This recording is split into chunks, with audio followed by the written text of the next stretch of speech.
Assalamualaikum warahmatullahi wabarakatuh. Halo teman-teman, perkenalkan nama saya Fatia Nurul Iza dari kelas 7B dengan NIM 22080152233.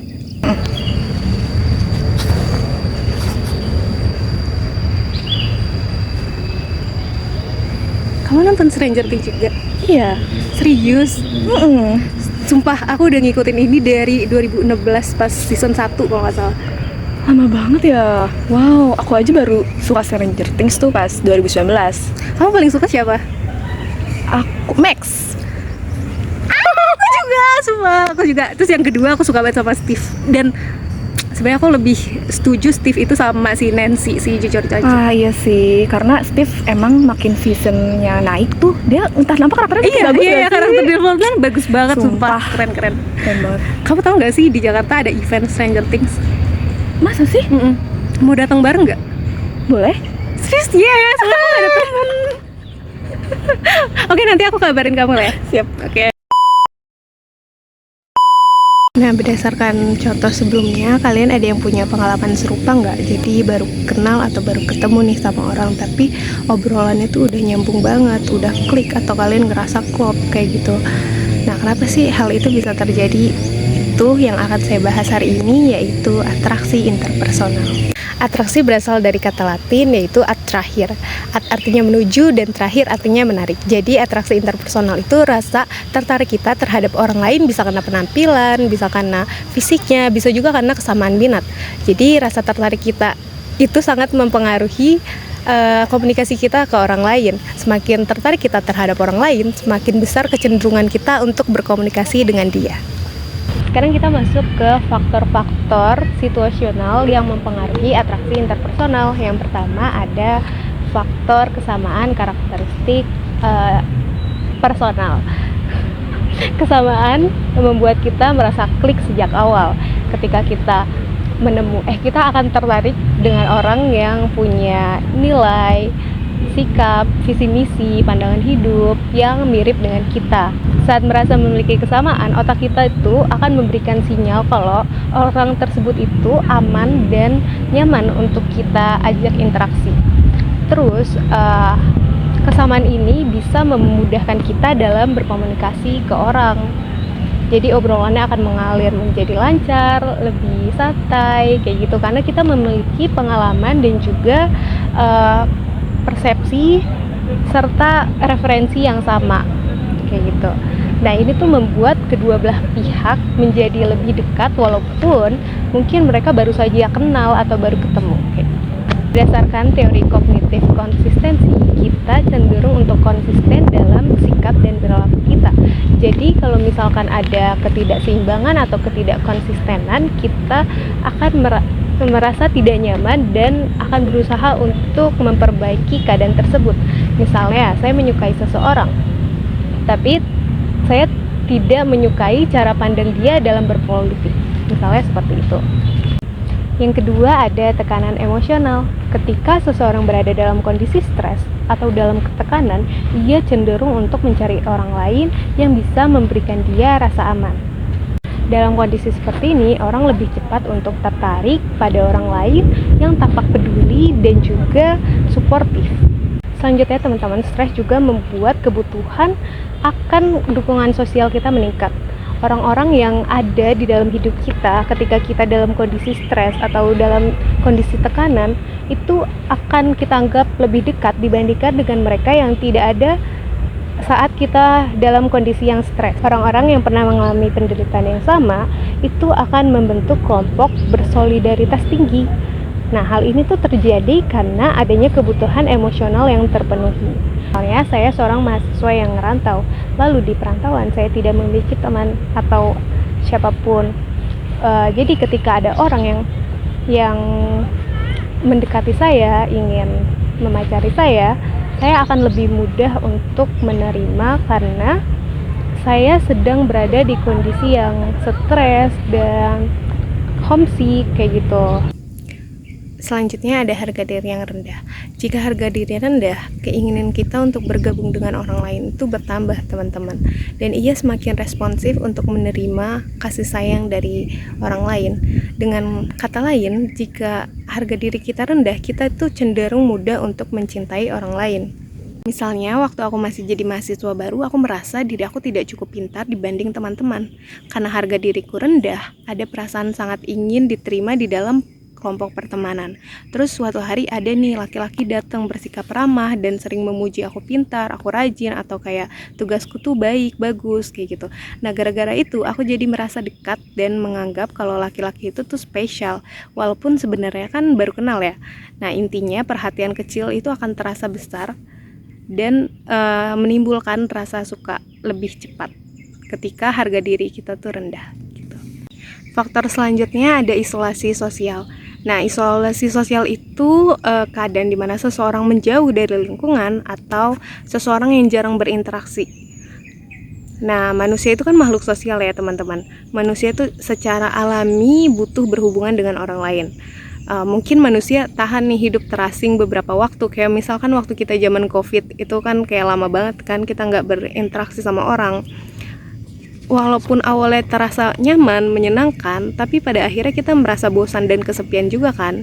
Ketika seseorang jarang berinteraksi, kebutuhan untuk berhubungan dengan orang lain itu akan semakin kuat, teman-teman.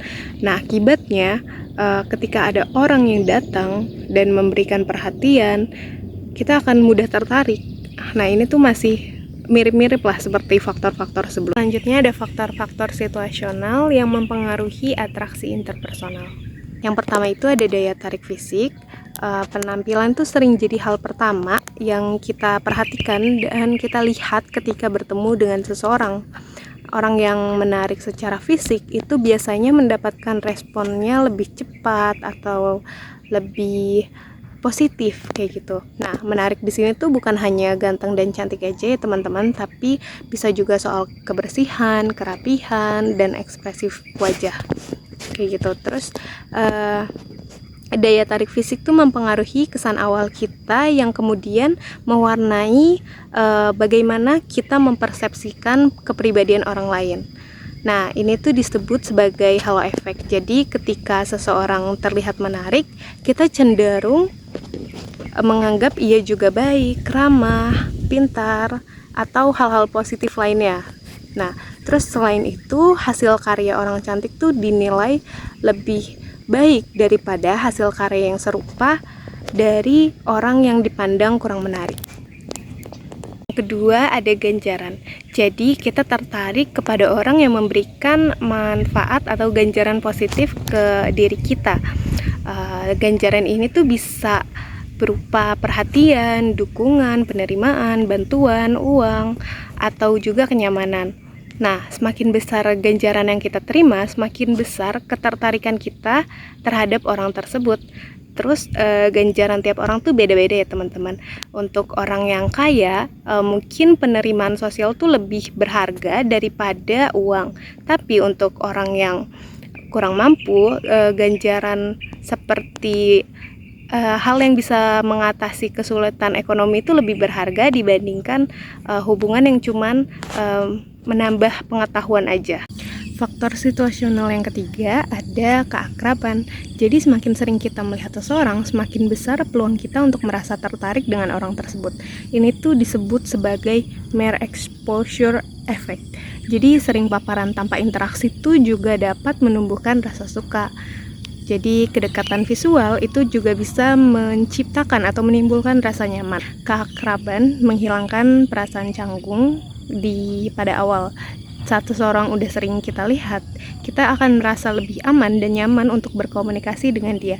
Misalnya kamu mulai merasa kenal dan nyaman dengan teman satu kelas meski jarang berbicara, cuma karena sering duduk di ruangan yang sama.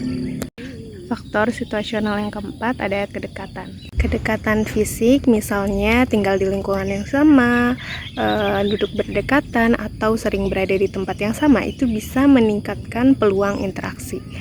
Semakin dekat jarak fisik, semakin besar kesempatan kita untuk membangun sebuah hubungan. Proximity ini juga mempermudah terjadinya obrolan ringan yang nantinya bisa berkembang menjadi hubungan yang lebih dalam. Banyak juga hubungan romantis atau hubungan persahabatan yang bermula dari kedekatan lokasi.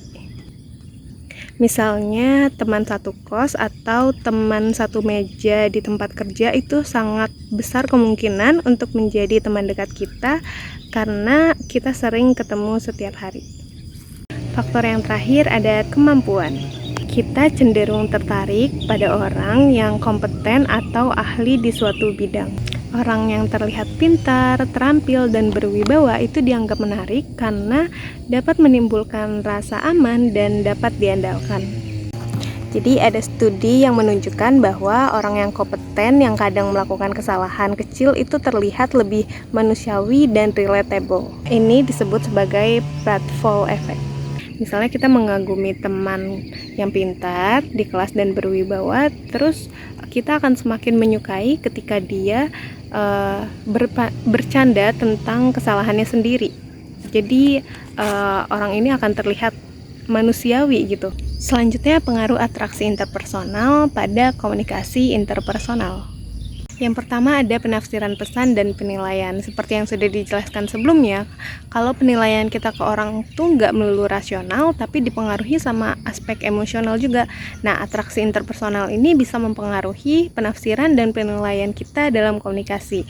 Seperti yang sudah dijelaskan sebelumnya mengenai halo efek. Jadi, jika kita suka seseorang, kita cenderung melihat orang tersebut secara positif. Begitupun sebaliknya, jika kita benci seseorang, kita cenderung memandang karakteristik orang tersebut secara negatif. Misalnya sahabat saya mengirim pesan singkat atau kayak Y gitu. Nah, saya akan mengira sahabat saya ini sibuk, bukan marah. Tapi lain halnya kalau misalkan hal tersebut dilakukan sama orang yang kurang saya suka, cuma dijawab Y aja, saya akan beranggapan bahwa ih dia jutek banget sih, atau ih dia sombong banget sih. Selanjutnya ada efektivitas komunikasi. Komunikasi interpersonal dikatakan efektif jika komunikannya atau dua orang atau lebih ini merasa senang selama proses interaksi berlangsung. Jadi berkumpul dengan orang yang kita sukai itu akan membuat komunikasi lebih santai, lancar, gembira, dan terbuka. Lain halnya kalau misalkan kita komunikasi sama orang yang kita benci, kita akan tegang, resah, menutup diri, dan ingin segera mengakhiri obrolan.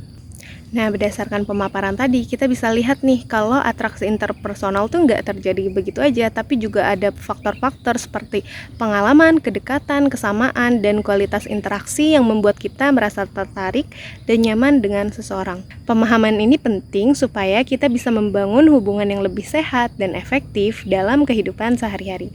Makasih semuanya atas perhatiannya. Sekian dari saya. Wassalamualaikum warahmatullahi wabarakatuh.